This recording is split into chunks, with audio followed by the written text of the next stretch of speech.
Protests and arrests in North Carolina. The governor of Kentucky hung in effigy. President Biden in a spitting match, and the president is threatening to move the Republican convention if the governor of North Carolina won't commit to letting them have it. I'm Randall Terry. This is Voice of Resistance.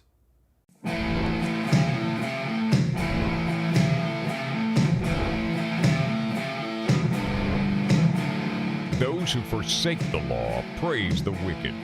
Those who uphold the law resist them. Welcome to the Voice of Resistance. Welcome to the program, friend. I hope that you had a good Memorial Day weekend with your family, and of course, remembering those who have laid down their lives so that we could be free. The institutions that we have did not come without blood, and they have been maintained by the shedding of blood. It's just that simple. Years ago, when I had small children, I had an epiphany, and it actually troubled me, that the question was not, would a man be willing to die for freedom? The more difficult question was, would a man be willing to kill for freedom? Because remember, the American Revolution was basically a civil war. It was Britons killing Britons.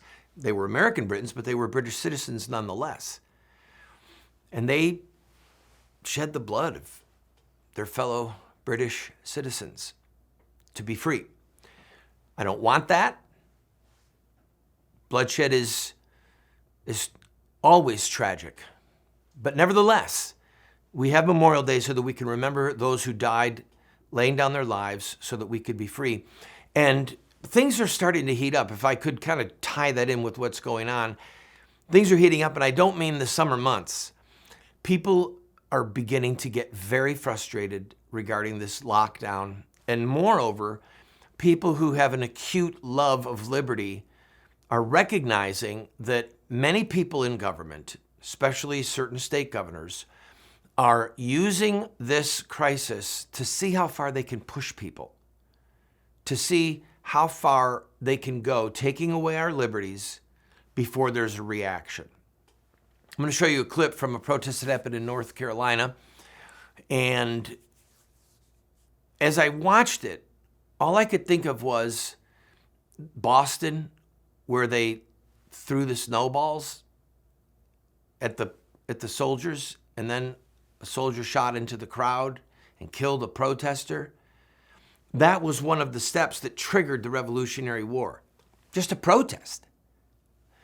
Snowballs. So you watch this and you can see for yourself the tension that is in the air.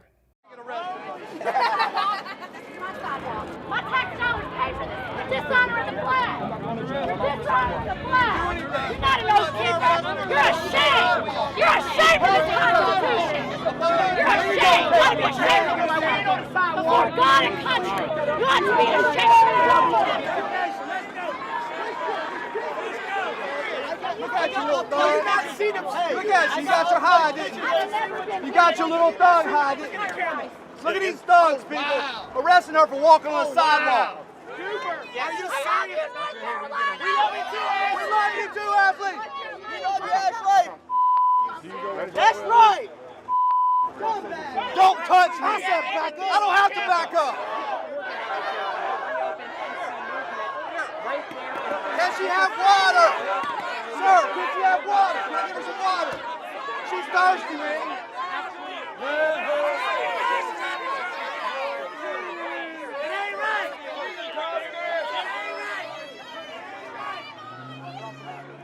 Get off of me. I'm walking. This is my line. This is my line.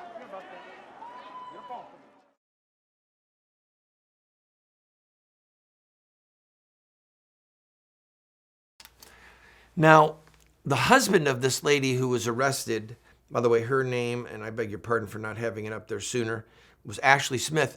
Her husband did a 17-minute video, which we're not going to play, but he posted it and then took it down and then reposted it.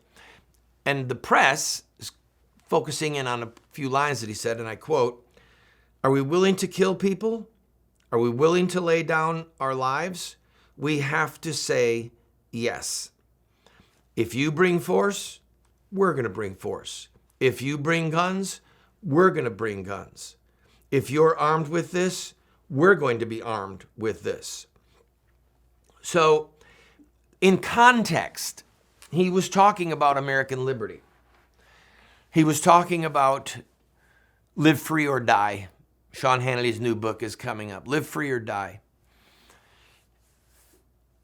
This is not going to end well if we don't right the ship of state. It is not going to end well because there are people who are simply not going to allow the government to crush their livelihoods, to take away their religious liberty, to take away freedom of association. And this lady was arrested. She wasn't doing anything illegal, but they did not want her on the street leading this protest. So I'm going to take a break. When we come back, we will play the clip of the governor of Kentucky being hung in effigy. We're also going to talk about the price of beef. Why is it going up? I have an associate, I will call him, who is in the cattle industry, who explained it to me in very clear terms, and I want to pass on what I've learned to you. Don't go away. I'll be right back.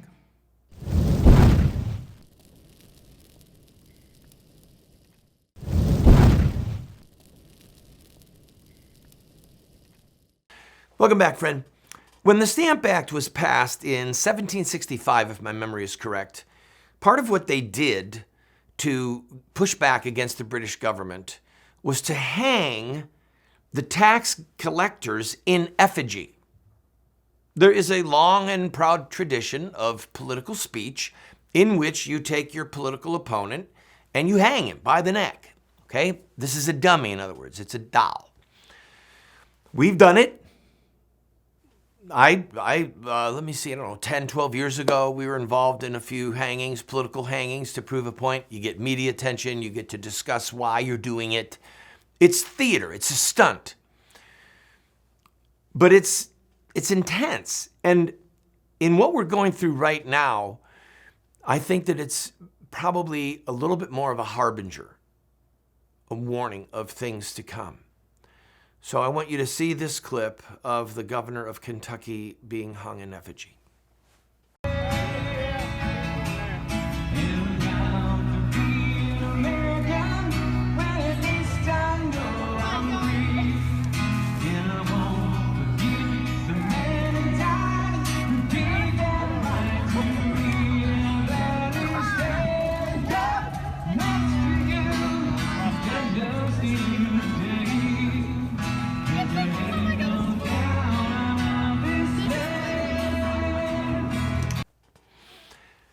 There you have it.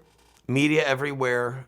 Now you know for certain that the state police are looking at this, of Kentucky, and the governor's looking at it, his staff. I don't know if they're laughing at it. I don't know if they're saying, oh, he's got a good point. I don't know if they're saying that these people are insane. We've got to stop them, tap their phones, look at their emails. I don't know. I do know that we want to settle all of this peacefully. Do you know why they call political campaigns campaigns? That's a military term. A campaign, up until our parlance, our use of the word campaign, a campaign was a military movement to defeat an enemy. Politics is war by another means. The reason that we have peaceful elections is so that we don't have disappearances, kidnappings, torture, imprisonment, death, assassination, civil war, revolution. That's why we have elections, people. But when you have American citizens who know history and who understand liberty, and then you have governors that are literally destroying people's livelihoods, destroying their businesses, you're going to have people that are saying, hold on, our founding fathers would be enraged at what is happening. And if you ever look at, I think it was 26 or 27 reasons that are in the Declaration of Independence that were actually delineated by Thomas Jefferson and the framers, that list, it's pretty intense. It was pretty bad, But there were not a majority of Americans. There was not a majority of Americans that believed that those abuses by King George in the Parliament warranted a bloody revolution. There was only about a third of the American people that supported the revolution. They could look at that list and say, yeah, things are bad, but let's not go killing each other over this. And you've got people right now that are reading the words of our founders, they're reading the Declaration, and they're starting to say, hey, things are starting to look and feel like they did centuries ago. I don't concur with them because we still have the ballot box. And my contention with people, I'm going to give you two things before I take this break. Number one, if you've run with footmen and grown weary, how can you run against horses? That's what Jeremiah said. If you've run with footmen and become weary, how can you run against horses? So there are people that run their mouth and they go on Facebook and Twitter and yeah, we got to have revolution. Really? Do you vote? Have you worked your heart out in a political campaign? I don't know. If you've run with footmen, if you can't even have the discipline to try and get righteous men and women in office, how in the name of creation are you going to rally people to pick up weapons and to risk your life and risk other people's lives to restore freedom? It's absurd. It's like people just having too much to drink and running their mouth. So if you've run with footmen and grown weary, how can you run against horses? And the other thing is this. It's asymmetrical. In 1975 or 76, there was somebody who was in the government who testified at some House hearing. I was just listening to the clip the other day, and he said that this is 1975. He said the power of the state to spy on citizens has made it an uneven playing field. We will never be able again to have a playing field like we had during the Revolutionary War, or for that matter, the war between the states. Because the power of the government to know what we're saying, to know what we are doing, to know our location is so far more extensive than anything that the average citizen or group of citizens could procure, means that it's always going to be an uneven playing field. Asymmetrical. Now, for those of you who don't know, I have a master's degree in diplomacy and international relations with a concentration in terrorism. So a large portion of my study was in revolution, guerrilla warfare. And as the 1900s went forward and now into the 21st century, internal struggles became more and more asymmetrical. The government has better communications, they have better firepower, they have more ability to move people from one location to another, the ability to spy, the ability to communicate with each other and shut down communication of their opposing people, etc., etc. So if conflict were to break out in this country, it is not going to be the redcoats and the Americans shooting at each other. It is not going to be the North and the South lining up and shooting at each other. It's just not. It's going to be intense, fierce, sudden movement from the government where they come in and either capture or kill people that they deem to be a threat, or if there are people who think that this has to go to violence, please God, don't let us get there, there are going to be assassinations. That's what they're going to do. There's no other way for people to attack a government that they feel is oppressive. But to anyone who felt that way, I would say, and then what? And then what? You don't think that there's an army of tyrants ready to take the place of some of these treacherous villains that are in office? So my plea to them would be, they're going to these protests carrying firearms, puts everyone on edge. I get it. I understand it. It's their Second Amendment right. It's their First Amendment right, and I support it. But the seeds that we are discussing, they're not going to end well. They're not going to end well. So my urging to you, and I know I'm late, I got to take a break. My urging to you is to pray and to repent we in the Christian community need to repent for having allowed our government at the federal, state, and local level to get so corrupt, so tyrannical, so oppressive, so intrusive. We have let it get like this. That's why some of the founders said stuff like, people get the government they deserve. And now we've got people saying, I want a $2,000 a month check as long as this COVID thing is a threat. It could be a threat for 3 years. So you have people that want big government and are totally content to have our rights taken away. And then you've got people saying no. So you people that are saying no over here, we have a duty to throw these tyrants out through the political process. Because if we don't, and things do keep degenerating, it is not going to end well. I've got to take a break. I'll be right back.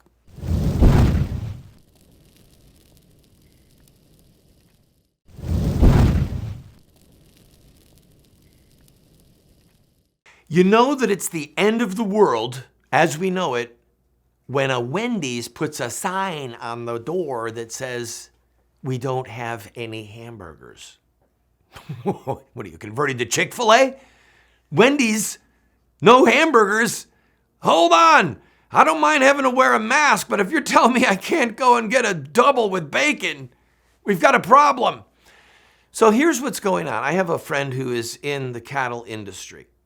And I've had discussions with people around me saying, look, yes, things are bad, but the sun is still going to rise. Crops are still going to grow. We have a massive amount of cattle in this country, so don't worry. And then all of a sudden they're starting to euthanize hogs and turn them into lard just to stabilize the price of bacon. There's chicken plants, the processing plants that have started to close because people in the plants got COVID. Now, why is it that the price of beef is going up at the grocery store, the supply is going down at the grocery store, and the price of cattle for the cattle rancher is still way low? What's going on? You remember about 10 days ago, might have been 12, the president ordered the meat packing plants to remain open. So basically it goes something like this. I've got a friend, as I told you, who's in the cattle industry. So they calve, they have a calf. They take the steers and they castrate them and then they let them grow. They feed in the pasture and maybe give them hay or sometimes some feed. They'll get to about 600 pounds. They take that 600-pound animal and they sell it to a feedlot who just feeds it to bring it up to 1,200, 1,300 pounds, but they're giving it a much, much richer diet to fatten them up, which is where the marbling comes from the meat and the flavor that many of us love in a ribeye. Then the feedlot takes it and sells it to a meat packing plant. Well, the outbreak of COVID happened in some of these meat packing plants. And one or two of them actually shut down. And then the president said, whoa, stop. We are ordering you to stay open. Now there's two problems here. Number one, fine, we'll stay open, but we've got a whole bunch of people on our staff that are sick, and so we can't cut up as much meat as we used to. And then number two, the meat packers are only taking in so much cattle because they've got to reduce staff. But they can jack their price up because now there's a limited amount coming out of the meat packing plant. So supply and demand right now is completely in favor of the meat packing plant because they can turn and look at the cattle growers and the feedlots and say, hey, we can't take all your meat, sorry. Oh, no, please take mine. I'll sell it to you for 10 cents a pound cheaper. Well, I'll sell it to you for 15 cents a pound cheaper. So it drives the price down at the end of the producer, but then because they have a reduced staff of giving the finished cuts of meat to the grocery stores, the grocery store saying, hey, we need meat over here. Well, he wants meat over there and he's offering me $4 a pound. I'll give you $4.20 a pound. So it jacks the price up for us, the end user, while the cattle ranchers and the feedlots have money going down. And what's happening to the meat packing plants? Some of them, their profit margins have skyrocketed. One figure I heard was 400% or 500% of the profit margin of the meat packing plant. How long will this stay with us? I don't know. President Trump has ordered them to remain open. We will see. But if Wendy's doesn't come back with burgers, that's going to cause a revolution. I'll be right back.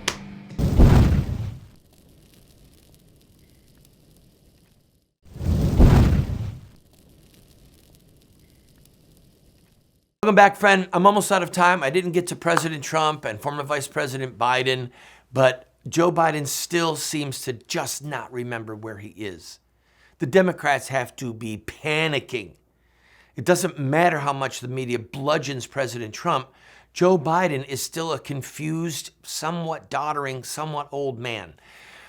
I encourage you, go to my website.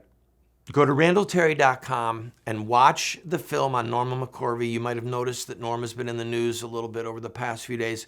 Go see the documentary I did on her. You can watch it for free. See the documentary that we just produced on COVID-19 called Pandemic, The Threshing of America. And if you like what you see in those documentaries, forward the link to your friends and maybe make a contribution to help support our work. God bless you.